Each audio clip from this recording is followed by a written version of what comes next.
Hola, ¿cómo están? Este testimonio es de una seguidora, que nos cuenta un poquito de su vida amorosa, con dos hombres de color. Pero que tenía que decidir por su vida. Comencemos. Testimonio de una traición. Suscríbete a Noches Prohibidas. Hola.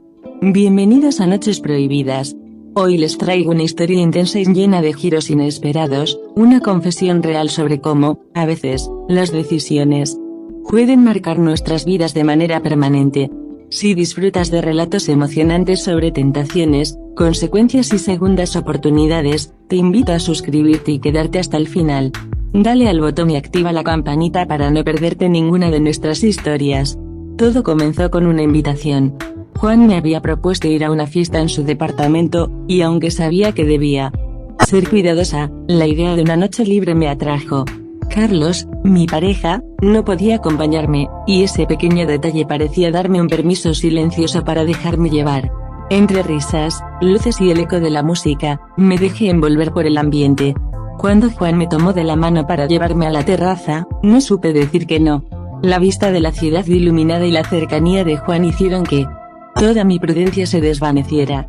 Nos besamos con una intensidad que nunca había experimentado, y fue ahí cuando supe que había cruzado una línea que cambiaría mi vida. A la mañana siguiente, desperté con una sensación de vacío y desesperación.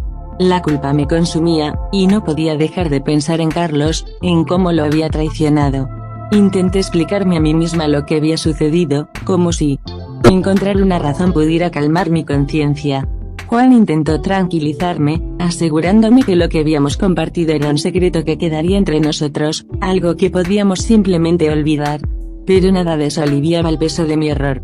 Sabía que debía poner un fin a esto, pero también sabía que sería incapaz de mirar a Carlos a los ojos sin sentir que estaba mintiendo. Los días pasaron, y el engaño comenzó a formar parte de mi vida. Las mentiras se convirtieron en algo natural, y cada vez que veía a Carlos, sentía que él notaba mi distancia. Pero el peligro de ser descubierta solo aumentaba mi impulso de continuar.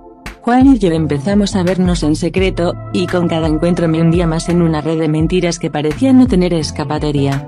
Fue entonces cuando recibí un mensaje de Carlos: sé lo que estás haciendo. No puedes engañarme para siempre. Sentí el corazón en la garganta. Sabía que la verdad estaba a punto de salir a la luz. Carlos no esperó para confrontarme. La mirada de dolor y decepción en sus ojos era más de lo que podía soportar. ¿Por qué lo hiciste?, preguntó. No supe cómo responderle, porque ni siquiera yo entendía del todo lo que me había llevado a traicionarlo. Intenté disculparme, pero nada de lo que dije podía reparar el daño que había causado. Carlos se fue, dejándome sola y con el peso de mi propia traición. Aquella noche no pude dormir. La soledad, la culpa y el vacío se hicieron insoportables, pero lo que no sabía era que el peor castigo aún estaba por llegar. Semanas después de nuestra separación, comencé a notar síntomas extraños. Al principio, no le di importancia, pero pronto se volvieron demasiado obvios para ignorarlos. Sentía un malestar constante y una incomodidad que me preocupaba cada vez más. Decidí acudir al médico, quien, después de algunos estudios, me dio un diagnóstico devastador: había contraído una enfermedad de transmisión sexual. Mi mente se llenó de temor y vergüenza. Recordé mis encuentros con Juan, y de repente comprendí el precio de mis decisiones. El médico me aseguró que, con tratamiento, podría curarme, pero el dolor emocional de enfrentarme a mi realidad fue más fuerte que cualquier dolor físico. Cada pastilla, cada consulta, era un recordatorio de mi error, de cómo había puesto en peligro mi salud por un momento de debilidad. El tratamiento fue largo y doloroso, no solo por la enfermedad, sino por la reflexión que vino con él. La soledad me obligó a enfrentar mis decisiones, a comprender la profundidad de mis actos. Estuve semanas en silencio, aislada, repitiéndome que debía aprender de todo esto, que no podía permitir que el dolor y la culpa definieran el resto de mi vida. Durante ese tiempo, Carlos nunca se comunicó conmigo. Sabía que él estaba lastimado y que no había forma de reparar el daño que le había hecho. Su silencio era otro tipo de castigo, uno que me obligaba a comprender lo que había perdido. Después de completar el tratamiento y sanar físicamente, decidí que era momento de sanar emocionalmente. Busqué ayuda profesional para poder lidiar con la culpa y comenzar de nuevo. Me costó meses reconstruir la confianza en mí misma, perdonarme por mis decisiones y entender que, aunque había cometido errores, merecía una segunda oportunidad. Un día, decidí escribirle una carta a Carlos. No esperaba que me perdonara, pero quería disculparme sinceramente y hacerle saber que había aprendido una lección invaluable.